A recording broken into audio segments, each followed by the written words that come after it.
ಎಲ್ಲರಿಗೂ ನಮಸ್ಕಾರ. ಸ್ಪರ್ಶ ಅಕಾಡೆಮಿ ಯೂಟ್ಯೂಬ್ ಚಾನಲ್ಗೆ ತಮಗೆಲ್ಲ ಸ್ವಾಗತ. ಇಂದಿನಿಂದ ಸ್ಪರ್ಶ ಅಕಾಡೆಮಿ ಯೂಟ್ಯೂಬ್ ಚಾನಲ್ನಲ್ಲಿ 8th ಸ್ಟ್ಯಾಂಡರ್ಡ್ 8ನೇ ತರಗತಿಯ ಸಮಾಜ ವಿಜ್ಞಾನ ಕ್ಲಾಸಸ್ ಕೂಡ ಸ್ಟಾರ್ಟ್ ಆಗಿದೆ. ಇಷ್ಟು ದಿನ ಬರೀ ವಿಜ್ಞಾನ ಕ್ಲಾಸ್ ಮಾತ್ರ ಇತ್ತು. ಇಂದಿನಿಂದ ಸಮಾಜ ವಿಜ್ಞಾನ ಕ್ಲಾಸಸ್ ಕೂಡ ಸ್ಟಾರ್ಟ್ ಆಗಿರುವಂಥದ್ದು 8ನೇ ತರಗತಿಯ government text books. So first chapter ಬಂದು ಇತಿಹಾಸದಲ್ಲಿರುತ್ತೆ, ನೋಡ್ಕೊಳ್ಳೋಣ. ಸಮಾಜ ವಿಜ್ಞಾನ, ಸೊ ಇದು ಬಂದು ಸಿಲೆಬಸ್ ಆಗಿರುತ್ತೆ. ಸೊ ಸಿಲೆಬಸ್ ಕಾಪಿ ಪ್ರಕಾರನೇ ಹೋಗೋಣ, ಒಂದೊಂದು ದಿನಕ್ಕೆ ಒಂದೊಂದು ಲೆಸನ್. ಓಕೆ, ಸೊ ಫ್ರೆಂಡ್ಸ್, ಇದು ಬಂದು 8th ಸ್ಟ್ಯಾಂಡರ್ಡ್ದು ಸೈನ್ಸ್ದು ಪ್ಲೇ ಲಿಸ್ಟ್ ಇದೆ, ನಿಮಗೆ ಡಿಸ್ಕ್ರಿಪ್ಷನ್ ಬಾಕ್ಸಲ್ಲಿ ಕೊಟ್ಟಿರ್ತೀನಿ. ಸೊ ನಿಮ್ಗೇನಾದರೂ ಸೈನ್ಸ್ ಲೆಸನ್ಸ್ ಏನಾದರೂ ಬೇಕಿದೆ ಅಂತ ಹೇಳಿದ್ರೆ ಇದು ಬಂದು ಫ್ರೀ ಆಗಿರುತ್ತೆ. ಬೇರೆ ಚಾನಲ್ಸ್ನಲ್ಲೆಲ್ಲ ಪೇಯ್ಡ್ ಇರುತ್ತೆ, ನಮ್ಮ ಚಾನಲ್ನಲ್ಲಿ ಫ್ರೀ ಆಗಿರುತ್ತೆ.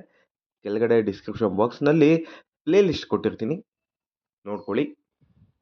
ಸೊ ಇತಿಹಾಸ ಅಧ್ಯಾಯ 1 ಫಸ್ಟ್ ಬಂದು ಆಧಾರಗಳು, ಎವಿಡೆನ್ಸ್. ನಾವು ಯಾವುದೇ ಕಾರಣಕ್ಕೂ ಒಂದು ಇತಿಹಾಸನ ಬರಿಬೇಕಾಗಿದ್ರೆ, ನೋಡಬೇಕಾಗಿದ್ರೆ ವಿತ್ ಎವಿಡೆನ್ಸ್ ಅನ್ನೋದು ಇರಬೇಕಾಗಿರುತ್ತೆ. ಸೊ ಎವಿಡೆನ್ಸ್ ಯಾವ ಥರ ಎಲ್ಲ ಕಲೆಕ್ಟ್ ಮಾಡಿದ್ರು ಒಂದು ಇತಿಹಾಸ ಬರೆಯೋದಕ್ಕೆ, ಭಾರತದ ಇತಿಹಾಸ ಬರೆಯೋದಕ್ಕೆ ಎವಿಡೆನ್ಸ್ ಯಾವ ಥರ ಕಲೆಕ್ಟ್ ಮಾಡಿದ್ರು, ಯಾವ ಆಧಾರದ ಮೇಲೆ ಕಲೆಕ್ಟ್ ಮಾಡಿದ್ರು ಅನ್ನೋದನ್ನು ನೋಡ್ಕೊಳ್ಳೋಣ. ಈ ಅಧ್ಯಯನದ ನಂತರ ಕೆಳಗಿನ ಅಂಶಗಳನ್ನು ತಿಳಿವಿರಿ ಅಂತ ಕೊಟ್ಟಿದ್ದಾರೆ. ಇತಿಹಾಸ ಅಧ್ಯಯನಕ್ಕೆ ಬೇಕಾಗುವ ಆಧಾರಗಳು, ಎವಿಡೆನ್ಸಸ್. ನೋಡಿ, ವಿವಿಧ ಆಧಾರಗಳೆಲ್ಲ ಕೊಟ್ಟಿರ್ತಾರೆ. ಯಾವುದು? ಚರಿತ್ರೆ ರಚನೆಗೆ ಆಧಾರಗಳು ಏಕೆ ಬೇಕು? ಚರಿತ್ರೆ ರಚನೆಗೆ ಬೇಕಾಗುವ ಮೂಲ ಸಾಮಗ್ರಿಗಳು ಇವುಗಳು ಆ ಕಾಲಮಾನದ ವಿವರಗಳನ್ನು ನೀಡುತ್ತದೆ. ಗತಿಸಿ ಹೋದ ಘಟನೆಗಳ ಬಗ್ಗೆ ತಿಳಿದುಕೊಳ್ಳಲು ಆಧಾರಗಳು ಬಹುಮುಖ್ಯ. ಸೊ ಹಾಗೆ ಹೇಳಿದ್ದೀನಿ, ಎಕ್ಸ್ಪ್ಲನೇಷನ್. ಸೊ ಕೆಳಗಡೆ ನೋಡ್ಕೊಳ್ಳೋದಾದರೆ ಆಧಾರಗಳು, ಯಾವೆಲ್ಲ ಆಧಾರಗಳನ್ನ ಕಲೆಕ್ಟ್ ಮಾಡಿ ಒಂದು ಇತಿಹಾಸನ ಬರೆದಿರೋದು ಅಂತ ಹೇಳಿದ್ರೆ, ಸಾಹಿತ್ಯ ಆಧಾರ, ಲಿಟರಸಿ. ಓಕೆ, ಒಂದು ಲಿಟ್ರೇಚರ್ ಏನಿದೆಯೋ ಆ ಲಿಟ್ರೇಚರ್ನ ಒಂದು ಸೋರ್ಸ್ ಆಗಿಕೊಂಡು ಬರೆದಿರೋವಂಥದ್ದು. ಹಳೆ ಕವಿಗಳು, ಹಳೆ ಲೇಖಕರು ಏನಾದರೂ ಬರೆದಿರೋ ಅಂದರೆ ಆ ಒಂದು ಆಧಾರದ ಮೇಲೆ ಇತಿಹಾಸನ ಬರೆದಿರೋವಂಥದ್ದು. ನೆಕ್ಸ್ಟ್ ಬಂದು ಪ್ರಾಕ್ತನ ಆಧಾರಗಳು, ಅಂದರೆ ಡಿಸ್ಕವರ್ ಮಾಡಿರೋವಂಥದ್ದು. ಆರ್ ಡಿ ಬ್ಯಾನರ್ಜಿ, ದಯಾರಾಮ್ ಸಾಹ್ನಿ ಅವರು, ಇವರೆಲ್ಲ ಡಿಸ್ಕವರ್ ಮಾಡಿರೋವಂಥದ್ದು. ಹರಪ್ಪ ಸಿವಿಲೈಸೇಷನ್ ಏನಿದೆಯಲ್ಲ, ಹರಪ್ಪ ನಾಗರಿಕತೆ, ಇವನ್ನೆಲ್ಲ ಡಿಸ್ಕವರ್ ಮಾಡಿರೋವಂಥದ್ದು. ಅಲ್ಲಿಗೋಗಿ ಈ ಥರ ಇತ್ತು, ಈ ಥರ ಇರಬಹುದು, ಈ ಥರನೇ ಇತ್ತು ಅಂತ ಒಂದು ಡಿಸ್ಕವರ್ ಮಾಡಿ ಬರೆದಿರುವಂಥ ಒಂದು ಆಧಾರ ಆಗಿರುತ್ತೆ. ನೆಕ್ಸ್ಟ್ ಬಂದು ದೇಶೀಯ ಸಾಹಿತ್ಯ, ಸಾಹಿತ್ಯ. ನೆಕ್ಸ್ಟ್ ಬಂದು ವಿದೇಶಿ ಸಾಹಿತ್ಯಗಳು, ಹೌದು, ಅಂದರೆ ಫಾರಿನರ್ಸ್ ಯಾರಂತ ಹೇಳಿದ್ರೆ ಮಾರ್ಕೋ ಪೋಲೋ ಆಗಿರ್ಬೋದು, ಸುಲೇಮಾನ್ ಆಗಿರ್ಬೋದು. ಸೊ ಇವರೆಲ್ಲ ತುಂಬ ಬರೆದಿದ್ದಾರೆ. ನಮ್ಮ ಒಂದು ಟ್ರಾವೆಲಿಂಗ್ ಥರ ಬಂದು ಭಾರತದಲ್ಲಿ ಈ ರಾಜನ ಕಾಲದಲ್ಲಿ ಯಾವ ಥರ ಆಳ್ವಿಕೆ ಇತ್ತು. ಸೊ ಇವೆಲ್ಲ ಸೋರ್ಸ್ನ ಕಲೆಕ್ಟ್ ಮಾಡಿ ಇತಿಹಾಸನ ಬರೆದಿರುವಂಥದ್ದು. ಕೆಳಗಡೆ ನೋಡಿದ್ರೆ ಶಾಸನಗಳು, ನಾಣ್ಯಗಳು, ಸ್ಮಾರಕಗಳು. ಅಫ್ಕೋರ್ಸ್ ಇದು ಬಂದು ತುಂಬ ಇಂಪಾರ್ಟೆಂಟ್ ಆಗಿರುತ್ತೆ. ಯಾವ ಶಾಸನದಲ್ಲಿ ಯಾವ ರಾಜ ಏನಂತ ಕೆತ್ತನೆ ಮಾಡಿದ್ದಾರೆ, ವೀರಗಲ್ಲುಗಳಿರ್ಬೋದು. ಇದಾದ ನಂತರ ನಾಣ್ಯಗಳು, ಪಂಚೆಡ್ ಮಾರ್ಕ್ ಕಾಯಿನ್ಸ್ ಅಂತ, ಆ ಕಾಯಿನ್ಸಲ್ಲಿ ಆ ರಾಜಂದು ಬೊಂಬೆ ಆಗಿರ್ಬೋದು, ಇಲ್ಲದೆ ಹೋದರೆ ಅವ್ರ ಕಿಂಗ್ಡಮ್, ಅವರ ಒಂದು ರಾಜತನದ ಒಂದು ಏನಾದರೂ ಸಿಂಬಲ್ ಆಗಿರುವಂಥದ್ದು. ಫಾರ್ ಎಕ್ಸಾಂಪಲ್ ಏನಂತ ಹೇಳಿದ್ರೆ, ವಿಜಯನಗರ ಸಾಮ್ರಾಜ್ಯದ್ದು ಬಂದು ವಾರಾಹಿ ಕಾಯಿನ್ನ ಪ್ರಿಂಟ್ ಮಾಡಿರುವಂಥದ್ದು. ಅಂದರೆ ವಾರಾಹಿ ಇರೋದಕ್ಕೇನೆ ಇದು ವಿಜಯನಗರ ಸಾಮ್ರಾಜ್ಯದ್ದು ಅಂತ ಹೇಳಿದ್ದು ಅಲ್ವಾ.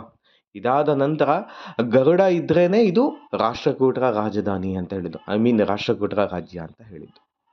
ಓಕೆ, ಬಲಮುಖ ವಾರಾಹಿ ಇದ್ದಿದ್ದಕ್ಕೆ ಬಾದಾಮಿ ಚಾಲುಕ್ಯರದು ಅಂತ ಹೇಳಿದ್ದು. ಅಂದರೆ ಒಂದು ಗುರುತು ಅನ್ನೋದು ಯಾವ ಒಂದು ರಾಜಮನೆತನನ ಹೇಳುತ್ತೆ ಅಂತ ಹೇಳಬಹುದಾಗಿತ್ತು. ಇದಾದ ನಂತರ ಸ್ಮಾರಕಗಳು, ಅಫ್ಕೋರ್ಸ್ ಸ್ಮಾರಕಗಳು ಗೊತ್ತಿರೋ ಹಾಗೆ.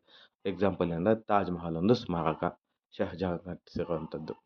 ಓಕೆ, ಈ ಥರ ನೋಡಿ. ಕೆಳಗಡೆ ನೋಡೋದಾದರೆ, ಭಾರತೀಯರಿಂದಲೇ ರಚನೆಯಾಗಿರೋ ಸಾಹಿತ್ಯವನ್ನು ದೇಶಿ ಸಾಹಿತ್ಯವೆಂದು, ಹೀಗೆ ಬಳಕೆಯಾಗಿರುವ ಆಧಾರಗಳನ್ನು ದೇಶಿ ಸಾಹಿತ್ಯ ಆಧಾರಗಳು ಎಂದು ಕರೆಯುತ್ತೇವೆ. ಓಕೆ, ಇದು ಇಂಪಾರ್ಟೆಂಟ್. ಕೆಳಗಡೆ ಇರುವಂಥದ್ದು ಕಾಂಪಿಟೇಟಿವ್ ಎಕ್ಸಾಮಿನೇಷನ್ಸ್ಗೆ ತುಂಬ ಇಂಪಾರ್ಟೆಂಟ್. ವಿಶಾಖದತ್ತನ ಮುದ್ರಾ ರಾಕ್ಷಸ 10 ಟೈಮ್ಸ್ ಮೇಲೆ ಕ್ವಶನ್ ಆಗಿದೆ ಈ ಒಂದು ಕ್ವಶನ್. ಓಕೆ, ಮುದ್ರಾ ರಾಕ್ಷಸ ಯಾರು ಬರೆದರು, ವಿಶಾಖದತ್ತ ಏನನ್ನು ಬರೆದನು, ತುಂಬ ಸರಿ ಪ್ರಶ್ನೆ ಆಗಿದೆ. ವಿಶಾಖದತ್ತನ ಮುದ್ರಾ ರಾಕ್ಷಸ. Okay, ಕಲ್ಲಹಡನ Rajatarangini, more than 10 times ಆಗಿದೆ ಕ್ವಶನ್. ಇದು ಕೂಡ ಅಶ್ವಘೋಷನ ಬುದ್ಧ ಚರಿತೆ, ಇದು ಕೂಡ ಕ್ವಶನ್ ಆಗಿದೆ, 100% ಕ್ವಶನ್ ಆಗಿದೆ. ಓಕೆ, ಕೌಟಿಲ್ಯನ ಅರ್ಥಶಾಸ್ತ್ರ.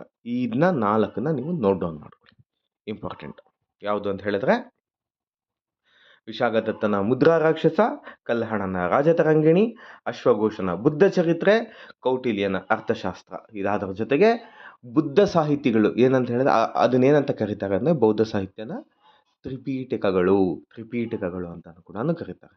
ಇದನ್ನು ನೋಟ್ ಡೌನ್ ಮಾಡ್ಕೊಳ್ಳಿ. ನಂತರ ಇದು ವೆರಿ ವೆರಿ ಇಂಪಾರ್ಟೆಂಟ್, ಇದು ಎಸ್ಪೆಷಲಿ ಫಾರ್ ಕನ್ನಡ.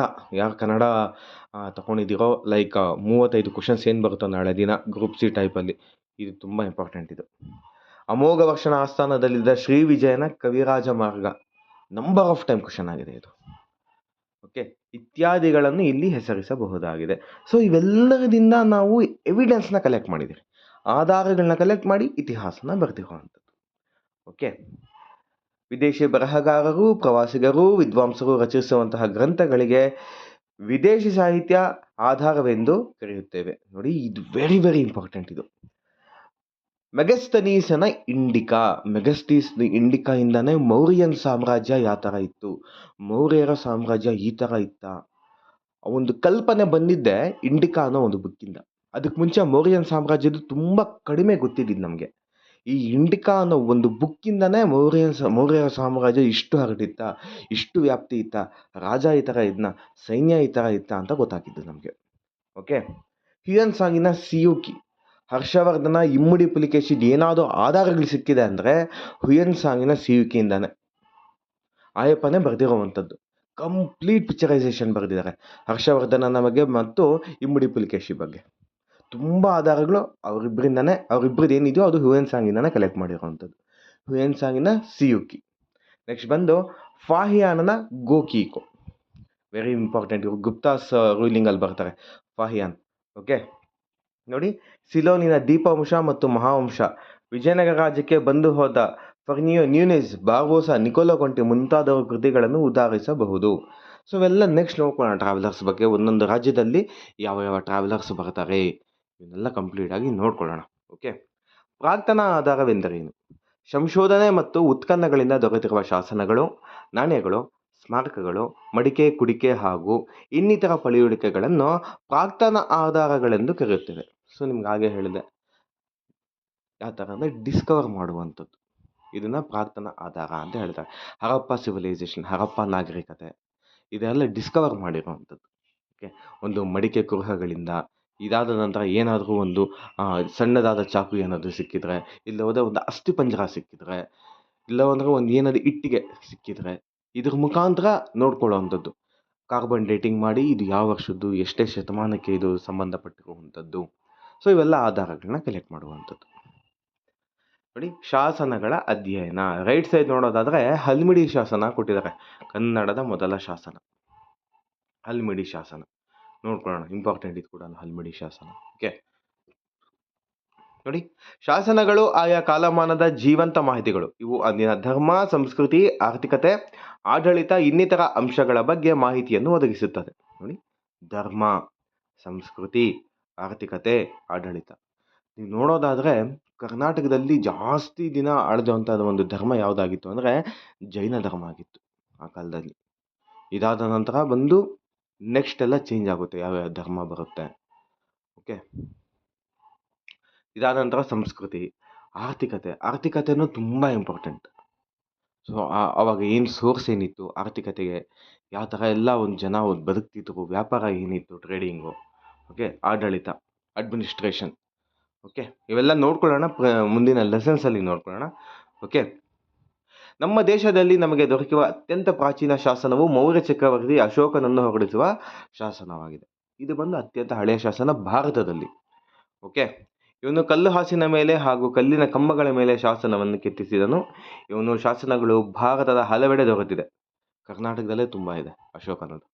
ಓಕೆ, ಇದು ಇಂಪಾರ್ಟೆಂಟ್ ಆಗಿರುತ್ತೆ. ಮೌರ್ಯ ಸಾಮ್ರಾಜ್ಯದ ಲಿಪಿ ಹಾಗೂ ಭಾಷೆ ಇಂಪಾರ್ಟೆಂಟ್. ಇದು ಬಹುತೇಕವಾಗಿ ಬ್ರಾಹ್ಮಿ ಲಿಪಿ ಹಾಗೂ ಪ್ರಾಕೃತ ಭಾಷೆಗಳಲ್ಲಿವೆ. ಲಿಪಿ ಬಂದು ಬ್ರಾಹ್ಮಿ ಲಿಪಿ, ಭಾಷೆ ಬಂದು ಪ್ರಾಕೃತ. ಕನ್ಫ್ಯೂಸ್ ಆಗೋಕೆ ಹೋಗಬೇಡಿ. ಲಿಪಿ ಬಂದು ಬ್ರಾಹ್ಮಿ, ಭಾಷೆ ಬಂದು ಪ್ರಾಕೃತ. ಇದು ಮೈನ್ ಇದಿದು. ಅದರ ಜೊತೆಗೆ ಗ್ರೀಕು, ಅರೇಮಿಕ್ ಹಾಗೂ ಖರೋಷ್ಠಿ ಲಿಪಿಯಲ್ಲೂ ಕೂಡ ಕೆಲವು ಶಾಸನಗಳು ದೊರಕಿವೆ, ಅದು ಕೂಡ ದೊರಕಿದೆ. ಆದರೆ ಜಾಸ್ತಿ ಇರುವಂಥದ್ದು ಬ್ರಾಹ್ಮಿ ಲಿಪಿ, ಪ್ರಾಕೃತ ಭಾಷೆ. ಓಕೆ, ಅಶೋಕನ ಶಾಸನಗಳು ಕರ್ನಾಟಕದ ಮಸ್ಕಿ ಹಾಗೂ ಬ್ರಹ್ಮಗಿರಿಗಳಲ್ಲಿಯೂ ಲಭ್ಯವಾಗಿದೆ. ಮುಂದೆ ನೋಡ್ಕೊಳ್ಳೋಣ ಇದ್ರ ಬಗ್ಗೆ ಎಲ್ಲೆಲ್ಲಿ ಸಿಕ್ಕಿದೆ ಅಶೋಕನದು ಅಂತ. ಓಕೆ, ಕನ್ನಡ ಭಾಷೆಯಲ್ಲಿ ದೊರೆತಿರುವ ಮೊದಲ ಶಾಸನ ಯಾವುದು ಅಂತ ಹೇಳಿದ್ರೆ ಹಲ್ಮಿಡಿ ಶಾಸನ. ಇದು ಕದಂಬ ಮನೆತನಕ್ಕೆ ಸೇರಿದ ದೊರೆ ಕಾಕುತ್ಸವರ್ಮನ ಆಡಳಿತಾವಧಿಯಲ್ಲಿ ರಚಿತವಾಗಿದೆ. ಸೊ ಕದಂಬ ರಾಜವಂಶಕ್ಕೆ ಸೇರಿರುವಂಥದ್ದು ಹಲ್ಮಿಡಿ ಶಾಸನ. ಓಕೆ, ನೆಕ್ಸ್ಟ್ ನೋಡೋದಾದರೆ ನಾಣ್ಯಗಳ ಅಧ್ಯಯನ. ಕಾಯಿನ್ಸ್. ನಾಣ್ಯಗಳ ಸ್ವರೂಪ, ವಿಕಾಸ ಹಾಗೂ ಬೆಳವಣಿಗೆಯ ಬಗ್ಗೆ ತಿಳಿದುಕೊಳ್ಳುವ ಅಧ್ಯಯನವೇ ನಾಣ್ಯದ ಅಧ್ಯಯನ. ಓಕೆ, ಬೇರೆ ಬೇರೆ ಲೋಹಗಳನ್ನು ಬಳಸಿ ನಾಣ್ಯಗಳನ್ನು ಟಂಕಿಸಲಾಗಿದೆ. ಇವು ಚರಿತ್ರೆ ರಚಿಸುವಲ್ಲಿ ಬಹುಮುಖ್ಯ ಪಾತ್ರವನ್ನು ವಹಿಸುತ್ತದೆ. ನಾಣ್ಯಗಳ ಅಧ್ಯಯನವು ಅದರ ಕಾಲಮಾನ, ಆಗಿನ ಧರ್ಮ, ಸಂಸ್ಕೃತಿ, ಆಡಳಿತ, ಸಾಮಾಜಿಕ ಹಾಗೂ ಆರ್ಥಿಕ ಸ್ಥಿತಿಯ ಬಗ್ಗೆ ತಿಳಿಸಿಕೊಡುವಲ್ಲಿ ಸಹಾಯಕವಾಗಿದೆ. ಓಕೆ, ಸ್ಮಾರಕಗಳು ಮತ್ತು ಅವಶೇಷಗಳ ಅಧ್ಯಯನ ಅಂತ ಕೊಟ್ಟಿದ್ದಾರೆ ನೋಡಿ. ಕಾಲಿನ ಕಾಲಕ್ಕೆ ಮನುಷ್ಯನ ಸಾಧನೆ ಭೌತಿಕ ವಸ್ತುಗಳಲ್ಲಿ ವ್ಯಕ್ತವಾಗಿದೆ. ಇಂತಹಗಳಲ್ಲಿ ಸ್ತೂಪಗಳು ಬಸದಿಗಳು ಬಂದು ಮೌರ್ಯರ ಕಾಲದಲ್ಲಿ ಬರುವಂಥದ್ದು. ಅದಾಗಿದ ಮೇಲೆ ಬರಲ್ಲ ಸ್ತೂಪಗಳು ಬಸದಿಗಳು. ಮೌರ್ಯರು ಅದಾಗಿದ ಮೇಲೆ ಶಾತವಾಹನರ ಕಾಲ ನಿಂತೋಗುತ್ತೆ, ಆಮೇಲೆ ಜಾಸ್ತಿ ಬರಲ್ಲ. ಓಕೆ, ದೇವಸ್ಥಾನಗಳಲ್ಲಿ 2 ಶೈಲಿ, ನಾಗರ ಶೈಲಿ, ದ್ರಾವಿಡ ಶೈಲಿ, ವಿಜಯನಗರ ಶೈಲಿ. ಈ ಶೈಲಿಗಳು ಕೂಡ ನೋಡಿ, ಈ ಒಂದು ದೇವಸ್ಥಾನ ಈ ಒಂದು ರಾಜಮನೆತನಕ್ಕೆ ಸೇರಿರುವಂಥದ್ದು, ಈ ಒಂದು ದೇವಸ್ಥಾನ ಈ ಒಂದು ರಾಜ್ಯದಲ್ಲಿದೆ ಅಂದರೆ ಇವರೊಂದು ರಾಜ್ಯ ಎಷ್ಟು ವ್ಯಾಪ್ತಿಯಾಗಿತ್ತು ಆ ಕಾಲದಲ್ಲಿ, ಈ ಥರ ತಿಳ್ಕೊಂಡಿರುವಂಥದ್ದು. ಇದಾದರ ಜೊತೆ ಅರಮನೆಗಳು, ಕೋಟೆಗಳು ಮತ್ತು ಅವಶೇಷಗಳು ಇದೆ. ಓಕೆ, ಪ್ರಾಚೀನ ಭಾರತದ ಈ ಸ್ಮಾರಕಗಳು ನಾಗರಿಕತೆ, ತಂತ್ರಜ್ಞಾನ, ಸಾಮಾಜಿಕ ಆರ್ಥಿಕ ಸ್ಥಿತಿಯನ್ನು ತಿಳಿಯಲು ಸಹಾಯಕವಾಗಿದೆ. ಹೌದು, ಇವು ರಾಜರುಗಳ ಸಾಧನೆಯನ್ನು ಪ್ರತಿಬಿಂಬಿಸುತ್ತದೆ. ಅಶೋಕನ ಸ್ತಂಭಗಳು, ಅಜಂತ, ಎಲ್ಲೋರ, ಎಲಿಫೆಂಟಾ ಗುಹೆಗಳ ಶಿಲ್ಪಗಳು, ಕರ್ನಾಟಕದ ಬಾದಾಮಿ, ಐಹೊಳೆ ಪಟ್ಟದಕಲ್ಲು ಭಾರತದ ಭವ್ಯ ಪರಂಪರೆಯ ಕುರುಹುಗಳಾಗಿವೆ. ಸೊ ಅಪ್ಕಮಿಂಗ್ ಲೆಸನ್ಸ್ನಲ್ಲೆಲ್ಲ ನೋಡ್ಕೊಳ್ಳೋಣ, ಇದ್ರ ಬಗ್ಗೆ ಕಂಪ್ಲೀಟಾಗಿ ಡೀಟೈಲ್ಡ್ ಆಗಿ ನೋಡ್ಕೊಳ್ಳೋಣ. ಭಾರತೀಯ ವಾಸ್ತುಶಿಲ್ಪವು ಅತ್ಯಂತ ವಿಶಿಷ್ಟವಾದುದು. ಭಾರತದ ಉದ್ದಗಲಕ್ಕೂ ಚಾಚಿಕೊಂಡಿರುವ ಸ್ತೂಪಗಳು, ಬಸದಿಗಳು, ಚೈತ್ಯಗಳು ಮತ್ತು ಸಾವಿರಾರು ದೇವಸ್ಥಾನಗಳು ಕಾಲಾಂತರದಲ್ಲಿ ಮೂಡಿಬಂದಿದೆ. ನೆಕ್ಸ್ಟ್ ಬಂದು ಮೌಖಿಕ ಆಧಾರ. ಮೌಖಿಕ ಆಧಾರನ ಏನಂತ ಹೇಳಿದ್ರೆ ಬೈ ಟಾಕ್. ಜಾನಪದ ಯಾವ ಥರನೋ ಅದು ಕೂಡ ಮೌಖಿಕ ಆಗಿರುತ್ತೆ. ಸೊ ಏನಂತ ಹೇಳಿದ್ರೆ ಮಾತಿನಲ್ಲಿ ಸ್ಪ್ರೆಡ್ ಆಗಿರುವಂಥ ಒಂದು ಇತಿಹಾಸ. ಅಂತೆ ಕಂತೆಗಳು ಇವೆಲ್ಲ ಇರುತ್ತಲ್ವ, ಇದು ಕೂಡ ಮೌಖಿಕ ಆಧಾರಗಳೇ. ಈ ಒಂದು ರಾಜ ಈ ಕಾಲದಲ್ಲಿ ಈ ಥರ ಇದ್ದ, ಈ ಥರ ಎಲ್ಲ ಮಾಡ್ದ, ಸೊ ಲೈಕ್ ದಟ್ ಈ ಥರ ಬರುತ್ತೆ. ಓಕೆ, ಇಂದು ಭಾರತದ ಬಹುಮುಖಿ ಪರಂಪರೆಯನ್ನು ಅರ್ಥ ಮಾಡಿಕೊಳ್ಳಲು ಮೌಖಿಕ ಆಕಾರಗಳನ್ನು ಬಳಸಿಕೊಳ್ಳಲಾಗುತ್ತದೆ. ಅನಾದಿ ಕಾಲದಿಂದಲೂ ಮಾನವನು ತನ್ನ ಅನುಭವ ಹಾಗೂ ನೆನಪುಗಳು, ಹಾಡು, ಕಾವ್ಯ, ಲಾವಣಿಗಳ ರೂಪದಲ್ಲಿ ಮೌಖಿಕವಾಗಿ ತಲೆಮಾರಿನಿಂದ ತಲೆಮಾರಿಗೆ ಉಳಿಸಿಕೊಂಡು ಬಂದನು. ಇದು ಲಿಖಿತ ಪರಂಪರೆಯು ಆರಂಭವಾಗುವ ಮೊದಲೇ ಇದ್ದ ಸಂಪ್ರದಾಯ ಆಗಿರುತ್ತೆ. ಓಕೆ, ಅಂದರೆ ಮಾತಿನ ಮಾತು ಬಂದಿರುವಂಥ ಇತಿಹಾಸ ಆಗಿರುತ್ತೆ. ಈ ಥರ ಒಬ್ಬ ರಾಜ ಇದ್ದ, ಈ ಥರ ಒಂದು ವ್ಯಾಪಾರಿ ಇದ್ದ, ಓಕೆ, ಈ ಥರ ಒಬ್ಬ ನೇಗಾರ ಇದ್ದ, ಸೊ ಈ ಥರ ಒಂದು ರಾಜ್ಯದಲ್ಲಿ ಈ ಥರ ಒಂದು ರಾಜಮನೆತನದಲ್ಲಿ ಈ ಥರ ಒಬ್ಬ ರಾಣಿ ಇದ್ಲು.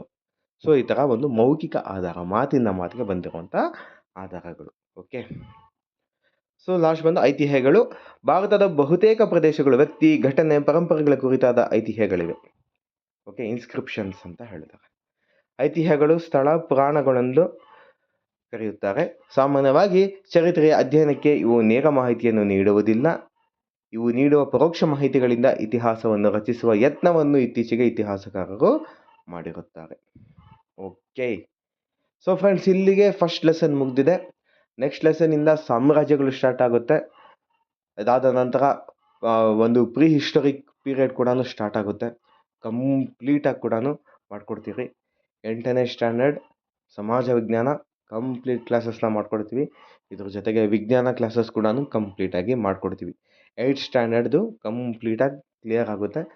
ಇದರಿಂದ ಮ್ಯಾಕ್ಸಿಮಮ್ 30 to 40 ಕ್ವಶನ್ಸ್ ಸೋಷಿಯಲಿಂದ ಸೈನ್ಸಿಂದ ಬಂದೇ ಬರುತ್ತೆ ಎಕ್ಸಾಮಿನೇಷನ್ಸ್ಗೆ. ಗೌರ್ಮೆಂಟ್ ಟೆಕ್ಸ್ಟ್ ಬುಕ್ಸಿಂದ ಮಾಡ್ತಿರುವಂಥದ್ದು, ನೆನಪಿರಲಿ. ಓಕೆ, ಇದಾದ ನಂತರ ನಮ್ಮದೇ ಟೆಲಿಗ್ರಾಮ್ ಚಾನಲ್ಸ್ ಇದೆ, ಸ್ಪರ್ಶ ಅಕಾಡೆಮಿ ಮತ್ತು ಟಾರ್ಗೆಟ್ KAS ಅಂತ. ಜಾಯ್ನ್ ಆಗಿ.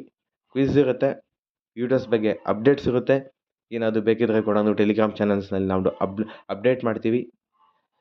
ಸೊ ನೀವು ಟೆಲಿಗ್ರಾಮ್ ಚಾನಲ್ಗೆ ಜಾಯ್ನ್ ಆಗಿ ಅಂತ ಹೇಳ್ತಾ, ಈ ಒಂದು ವಿಡಿಯೋ ನಿಮಗೆ ಇಷ್ಟ ಆಗಿದ್ದಲ್ಲಿ ಲೈಕ್ ಮಾಡಿ. ಮತ್ತು ಆದಷ್ಟು ಯಾರಾದರೂ ಹೊಸಬರಿಗೆ ಹೊಸದಾಗಿ ಏನಾದರೂ ಪ್ರಯತ್ನ ಪಡ್ತಿದ್ರೆ ಕಾಂಪಿಟೇಟಿವ್ ಎಕ್ಸಾಮಿನೇಷನ್ಸ್ಗೆ ಅವ್ರಿಗೆ ಶೇರ್ ಮಾಡಿ. ಯಾಕಂದರೆ ಗೌರ್ಮೆಂಟ್ ಟೆಕ್ಸ್ಟ್ ಬುಕ್ಸ್ ಓದೋದಕ್ಕೆ ಟೈಮ್ ಜಾಸ್ತಿ ಆಗುತ್ತೆ. ಈ ಒಂದು ವೀಡಿಯೋಸ್ ನೋಡೋದ್ರಿಂದ ಟೈಮ್ ಕಡಿಮೆ, ಇದಾದ ನಂತರ ಇನ್ಫಾರ್ಮೇಷನ್ ಜಾಸ್ತಿ ಸಿಗುತ್ತೆ.